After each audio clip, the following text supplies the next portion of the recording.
Allez, les 3 points tout de suite. L'important, c'est l'essentiel. Le plus important, c'est les 3 points. Et souvent, l'essentiel, c'est le plus important. Daniel, de quoi veux-tu parler? Premier point, Strasbourg, une victoire sans trembler. Le point 2, c'est le message envoyé à l'Europe par Strasbourg ce soir. Vrai. Et le point 3, Bratislava, un peu décevant quand même. Pas faux. Moi, j'aurais rajouté un road to Leipzig.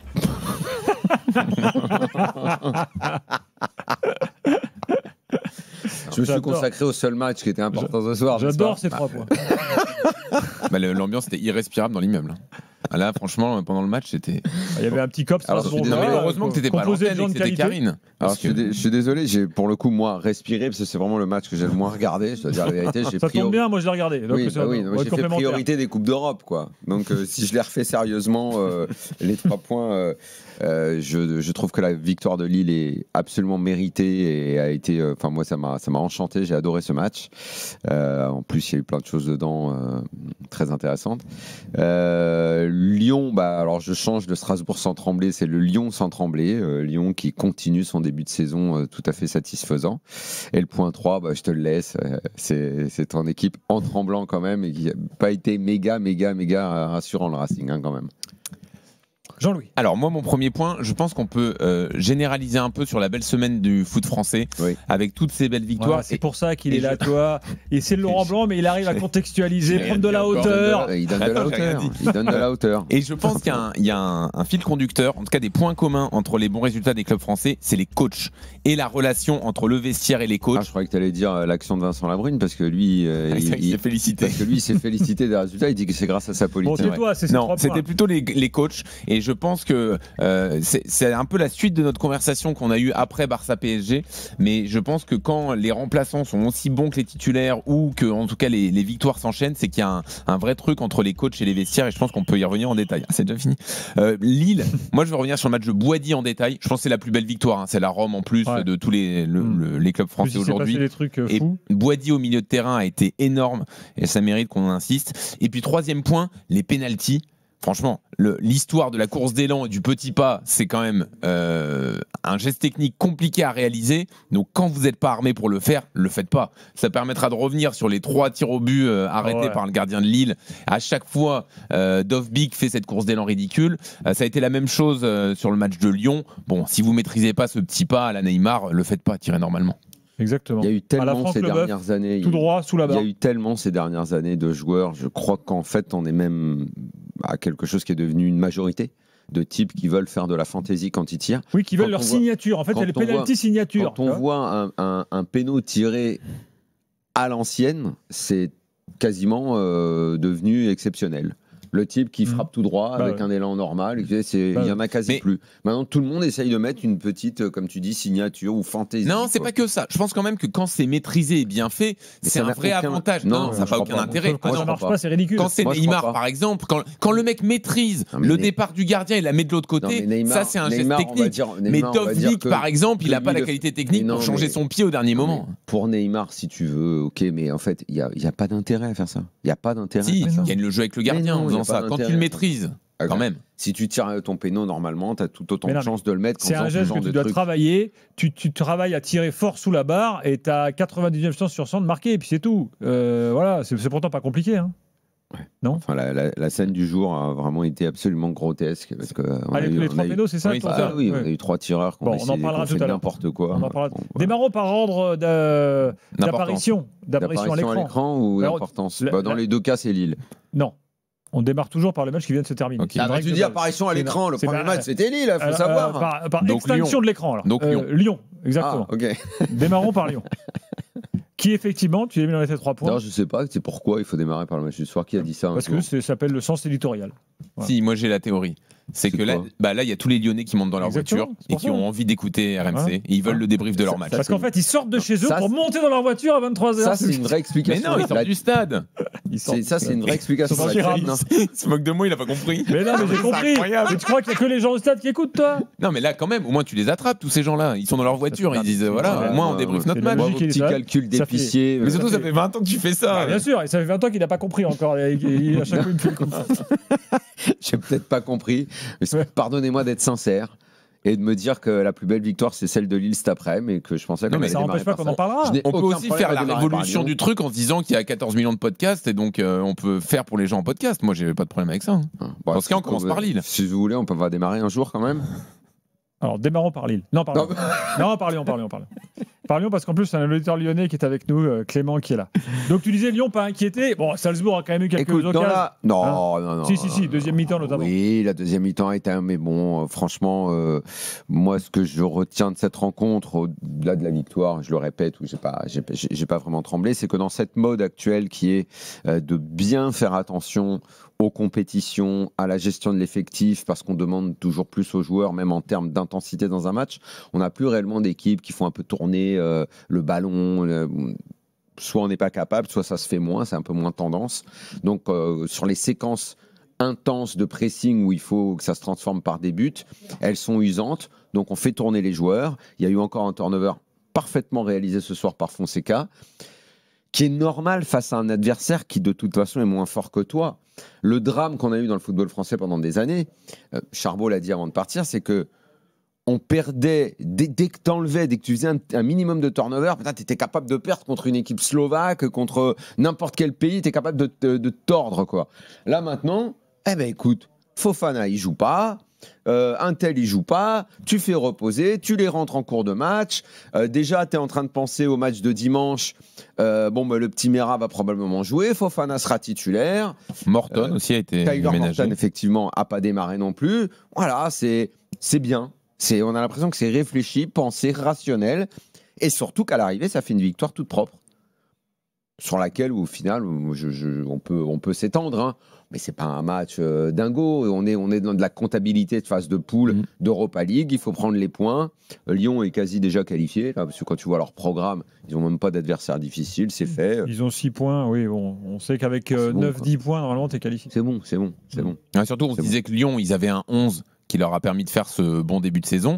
Et là, on se rend compte que même quand on met les remplaçants, le niveau se même maintient. Le petit Kluivert, à chaque fois qu'on l'avait vu, on s'était dit oula, le fiston. Les rentrées, notamment à Rennes, il est en grosse difficulté quand il perd 3-1. Là, il marque.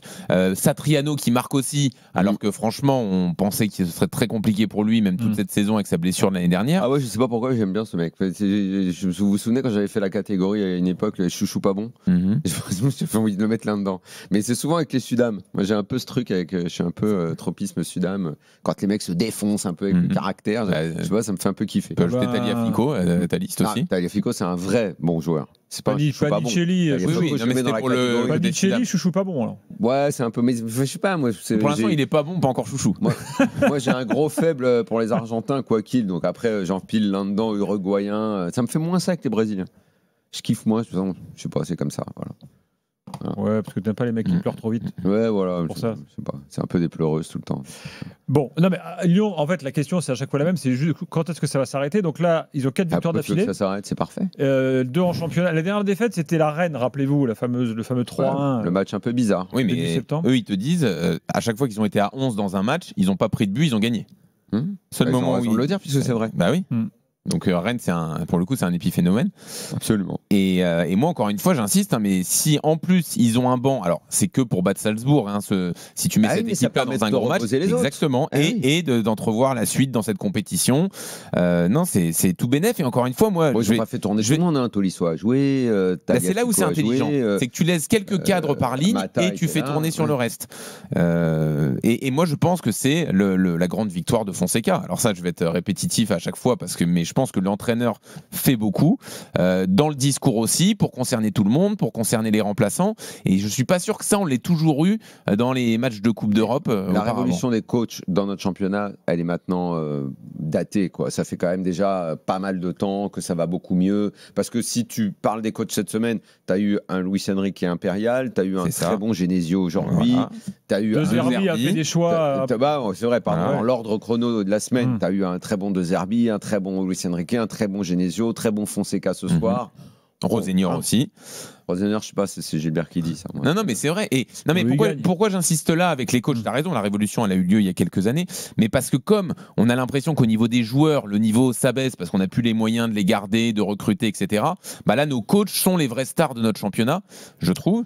Et en plus, ça se voit sur ce genre de soirée. Sur les joueurs, je sais pas, parce que Salzbourg, normal que tu aies des joueurs meilleurs qu'eux. Je pense que la Roma, on en fait un chouille trop et que le niveau a baissé en Italie. Et moi, je suis pas sûr, sur le papier, on peut comparer que la Roma est vraiment des meilleurs joueurs que Lille. J'en suis pas du tout convaincu.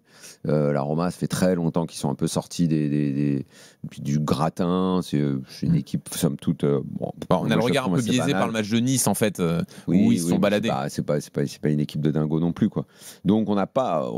Je trouve qu'on a quand même des bons joueurs, quoi. Par rapport à nos moyens, justement, je trouve que c'est pas mal. Dans un instant, on aura Clément qui est supporter lyonnais pour l'évaluation. Ensuite, il y aura les autres clubs au programme, Strasbourg, Lille, Nice, bien sûr, plus les drôles de l'âme, plus l'actu du jour. On se retrouve dans quelques secondes dans l'after. À tout de suite. RMC jusqu'à minuit 30, l'after foot. Gilbert Bribois. Il est 23h17, Daniel Riolo est là, Jean-Louis Tour également, l'Europa League évidemment pour l'instant est au programme avec Lyon qui a brillamment gagné face à Salzbourg, 2 matchs de victoire. Tiens, il y a un match encore en cours, mais qui n'a rien à voir avec l'Europa League, c'est le deuxième match de l'équipe de France U20 dans sa Coupe du Monde au Chili, il joue face aux États-Unis. On s'en fout pas ça, non.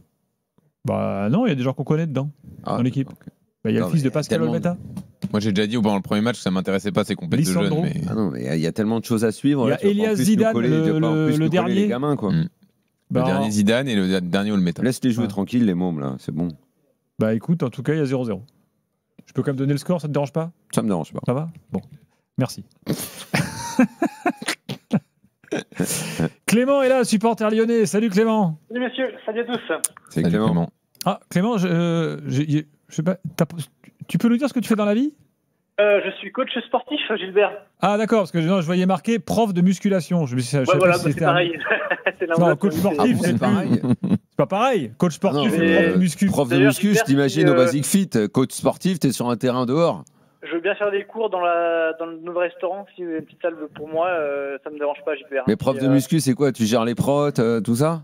Tu leur dis combien d'haltères soulever, tout ça? Non, j'accompagne des personnes dans l'entretien physique, une remise en forme générale. Voilà, public assez large. Ça pourrait être Gilbert, ça pourrait être n'importe qui. Avec plaisir. Bon, il a qu'à nous envoyer un petit programme, Jean-Louis, qu'est-ce que t'en penses? Ouais, moi je prends, bien sûr. Jean-Louis, il prépare un marathon. Comme prépare-nous un petit programme. Par contre, c'est pas au resto qu'on fera ça. On fera ça après le resto, du coup, pour rattraper. Là, comme ça, quand tu vois un peu le physique des gens de l'after, tu te dis lequel a vraiment besoin de mes services en premier? Moi, je l'ai pas vu depuis longtemps, mais on m'a dit que Jean-Louis Tour, depuis qu'il avait été goal, avait pris un petit peu de poids. Donc je sais pas si c'est vrai ou pas. Il avait du mal sur les sorties, sur les plongeons à terre. Donc je ne sais pas. Ça c'est vrai, mais ça n'a rien à voir avec le poids. L'appréciation des trajectoires. Jean-Louis, tu peux noter quand même la question posée par Gilbert exprès pour que ça tombe sur toi. Non, le vice de alors, cette tu veux personne. que je mais je sais. Secrètement, je pensais qu'il allait dire Daniel. Oh putain le bâtard. Il est beaucoup plus vicieux que je pensais. Je pensais que c'était toi. Et tu vois, je me suis dit, il est vicieux. En fait, il a double vice. Tu vois. Top Clinton Mata qui s'exprime. Après, on parle du match avec Clément. On y va. À Lyon. Est-ce qu'on peut l'entendre? Et en plus, 6 sur 6, donc rien de mieux pour pouvoir terminer la soirée. C'est sa sérénité, Clinton, notamment le trio que tu fais avec Moussa et Dominique derrière, là, on a le sentiment qu'il ne peut pas vous arriver grand-chose quand vous êtes concentré. Ouais, comme vous venez de le dire, quand tout le monde est concentré, je pense que voilà, y a peu d'équipes qui peuvent nous mettre en danger, même si il y a eu des moments où il y avait eu une baisse de concentration ou un peu de nonchalance, et là on a senti directement qu'on a été mis en danger. Donc c'est ce genre de petites choses-là qu'il faut pouvoir rectifier et pouvoir continuer à progresser si on veut jouer le haut de tableau. Voilà pour Clinton Mata. Clément, toi tu voulais souligner la solidité défensive de Lyon. Ouais, mais en fait c'est ce paradoxe-là, c'est de voir finalement sur le papier, on a presque envie de dire que c'est la moins bonne équipe de Lyon depuis très longtemps, et pour autant sur le terrain c'est l'équipe la plus cohérente, en tout cas la plus efficace. Donc il y a un peu ce paradoxe-là, c'est qu'elle fait quand même 7 clean sheets en 8 matchs, ça commence à faire une série qui devient quand même sérieuse. Après, moi, j'ai beaucoup aimé. On sent une gestion, une sérénité. J'ai beaucoup aimé ça. Après, il y a un petit truc qui me dérange, qui peut me déranger à plus long terme, c'est que malgré tout, malgré cette force collective qui se dégage et ce sentiment où on a l'impression qu'il peut rien arriver, moi, ce qui va me manquer à un moment donné, c'est qu'on sent qu'il manque vraiment un joueur capable de faire une différence. Il y a Fofana, mais Fofana en ce moment, il est un petit peu en dessous, il fait moins de différence justement. Je pense que ça manquera lors des matchs qui vont être bloqués. Là, on s'en sort par des coups de canon de Testman, une tête de Ah, mais là, t'en es déjà à être hyper exigeant quand on sait où était l'OL il y a 2 mois. Alors, je comprends, l'appétit vient en mangeant, je veux bien. Mais là, t'en es déjà à réclamer des joueurs qui étaient pas du tout prévu dans cette OL-là, puisque les joueurs dont tu parles, logiquement, ils devaient se barrer, tu vois, et ils sont partis. Sûr, ouais. Donc là, tu demandes presque un peu trop. Moi, je suis franchement épaté et satisfait de ce que je vois de l'OL depuis des semaines. Là. Est-ce qu'ils peuvent faire mieux ? Peut-être. Là, regarde, par exemple, ce soir, Jean-Louis l'a dit tout à l'heure, on a découvert une chose nouvelle, c'est que tu peux te passer de pas mal de joueurs et en mettre d'autres et ça marche.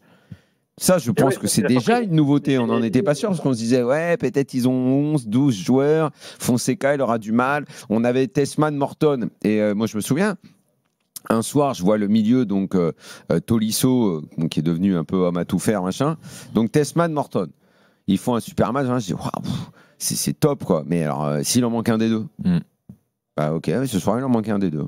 Et pour autant, il y a le petit Carvalho qui s'installe et Voilà, le petit Carvalho, il y a une semaine, on ne savait même pas qui c'était, limite, tu vois. Mais on dit le petit, parce qu'ils sont tous petits, ils sont tous jeunes, donc on va ajouter le petit Mera.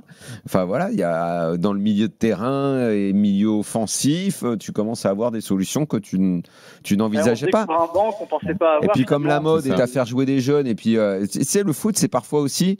Comme il y a toujours une donnée mentale qu'on sous-estime beaucoup, mais il y a beaucoup de modélisation.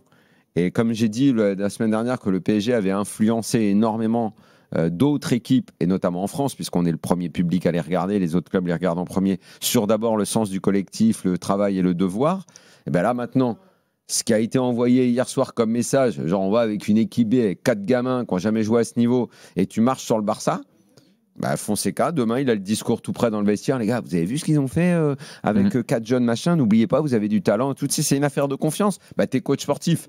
C'est une affaire de confiance, le sport de haut niveau. Il y a ça, et je pense aussi que pour un coach, entre guillemets, c'est mieux aussi les jeunes pour ce qu'ils demandent sur le terrain. La débauche d'énergie, la générosité. Oui. Ils sont plus malléables que d'autres joueurs un peu plus expérimentés. Donc je pense aussi que c'est pour ça qu'on les voit un peu plus. Et juste puisqu'on était dans une sorte d'évaluation, Aurélien en parlait sur la question à Clinton Mata, mais le triangle Mata, Griff, Niakate, c'est vraiment du très bon. Et Griff notamment, il a été monstrueux contre Lille. Donc tu démarres l'évaluation, donc toi tu mets Taulier. Taulier, c'est Griff et Niakate. Griff découverte, d'où il sort le gars. Mais d'autant qu'au début de saison, c'est Descamps qui jouait et on disait on disait Descamps il va pas bouger. Voilà, c'est ça. Machin, parce que l'autre on le connaît pas. Ok, Descamps il s'est blessé, Griff il arrive, c'est pim. Incroyable. C'est un mur, c'est notre Courtois, on va bientôt pouvoir dire, mais dans les tops, je me trouve aussi quand même Tagliafico, qui est encore une fois au four en moulin, je rejoins à chaque fois Daniel, Tagliafico, c'est un joueur capital et sa resignature, c'était la meilleure nouvelle. Ouais, mais Abner qui joue une bonne partie de la saison à ce poste-là, il est très bon aussi. Il est blessé un peu en ce moment. Et là il est blessé, mais sur le début de saison. Et moi j'ajoute Tessman aussi dans la colonne vertébrale des Timiers. Tessman, c'est une progression après son année où on voyait des choses, mais on se disait c'est un peu limité.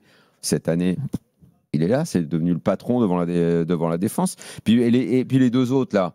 Les deux Tchèques, tu veux dire ? Alors, on sent bien que, on n'est pas en présence de crack et tout, mais franchement, ils font le max, quoi. Ils font le taf avec leurs possibilités.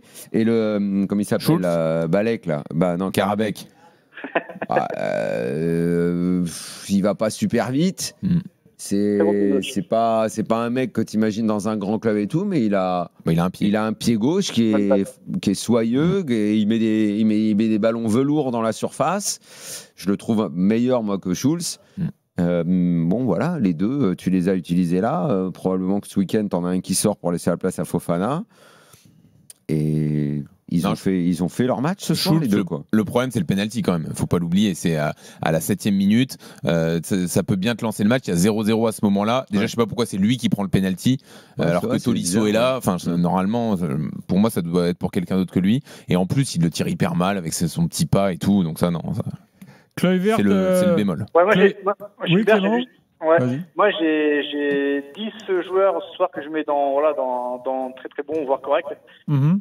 Il y a un joueur, moi, quand même, j'ai un problème avec lui, et c'est depuis le début, c'est quand même Kluivert. Ok, il marque un but, mais je sais pas si vous avez vu après le but, justement, alors qu'on pense que ça va nous mettre en confiance.